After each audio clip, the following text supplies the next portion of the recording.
Now that the Knicks are in the Eastern Conference Finals, let's talk about how they got to this position.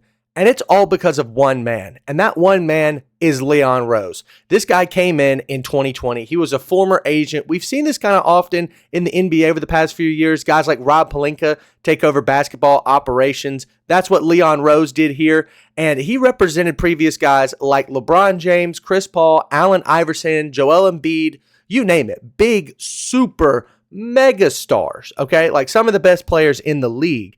And under his management as president of basketball operations for the Knicks, they went from 130 and 264 to 226 and 174 in 5-year stretches. So the previous 5 years of before Leon Rose, and then the 5 years after Leon Rose has been hired. That's a 71% win increase, as well as 4 playoff appearances, which is more than the Knicks had in the previous 16 seasons.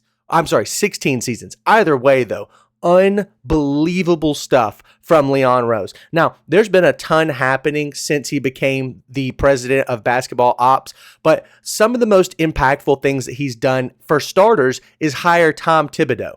Now, of course, there's a lot of critics of Tom Thibodeau and the way that he plays starters throughout the season. There's been multiple times where I turn on a Knick game and they're up by 20 points with 3 minutes left in the fourth quarter, and Jalen Brunson, Karl Anthony Towns, Mikal Bridges, OG Anunoby, and Josh Hart are all still out there getting work. Why, you ask? I don't know. Tom Thibodeau's kind of a madman, but what you can't deny is his success with his team over the last 5 years. He's done a phenomenal job. Leon Rose hired him shortly after he was hired as president of basketball ops. And so now we go into where the Knicks mentality goes. Okay, so first of all, one of the biggest signings that he had was Jalen Brunson, which people regard as the biggest steal of the 2020s in terms of free agent signings.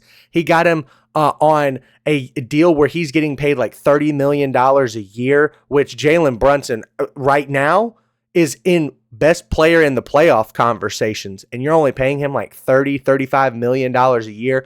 Unbelievable deal. Not to mention, he also got a team-friendly deal with Josh Hart. He's got a team option, I believe, next year. So he was able to get him from the Trailblazers. I think it was actually a trade for Josh Hart, but either way, he traded for Josh Hart, got him on a team-friendly deal, and then extended Julius Randle from the previous regime. So this core of Jalen Brunson, Josh Hart, Julius Randle ended up becoming a playoff contender. And by the end of last season, it was clear that the team had reached their peak, with guys like Dante DiVincenzo as well on the team. And so Leon Rose decided to blow it up and make a championship contender. And that's exactly what they did.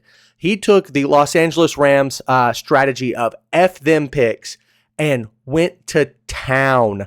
Speaking of towns, Karl Anthony Towns was a player that he traded for, as well as OG Anunoby at last year's trade deadline, and then not to mention Mikal Bridges. Now, let me read to you what they traded for those 3 players. RJ Barrett, Emmanuel Quickley, Julius Randle, Dante DiVincenzo, and 6 first-round picks. That's right. 6 first-round picks for OG Anunoby, Karl Anthony Towns, Mikal Bridges, and yeah, a couple of role players and some second-round picks, but overall, that's the trade. Now, what I want to talk about is those 6 first-round picks. Of those 6, 3 of them were in the first round of this year, and they're the 17th, 19th, and 26th picks. So it's not like they gave up 6 lottery picks. The other 3 are Knicks picks for the next 6 or 7 seasons. I don't think that Leon Rose has any plan of being in the lottery over the next 5 to 6 seasons, especially with Karl Anthony Towns, Jalen Brunson, Mikal Bridges, OG Anunoby, and Josh Hart all entering their prime.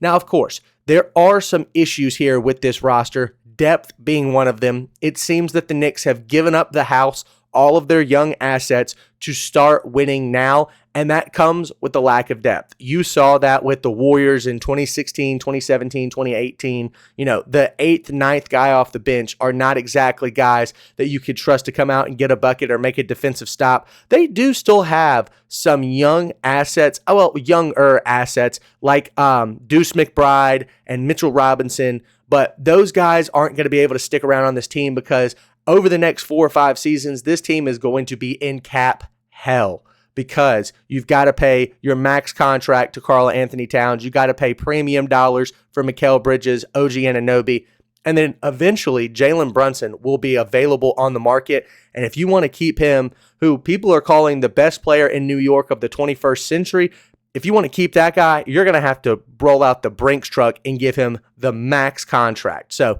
with all that being said, there are some issues with this Knicks team, but what fans love is the fact that the mecca of basketball is relevant again. They are playing real, serious, deep playoff contending basketball. The Eastern Conference Finals is something that they haven't reached since the year 2000.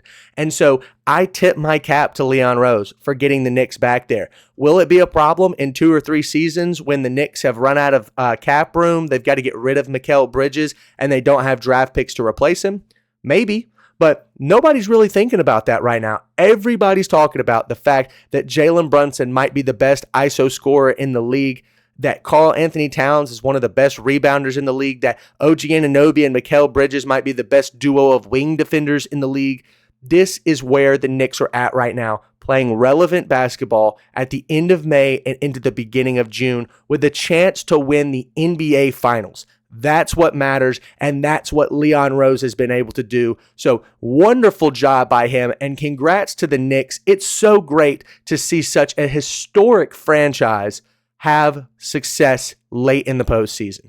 That's going to do it for this episode. Thanks so much for watching, and we'll see you next time.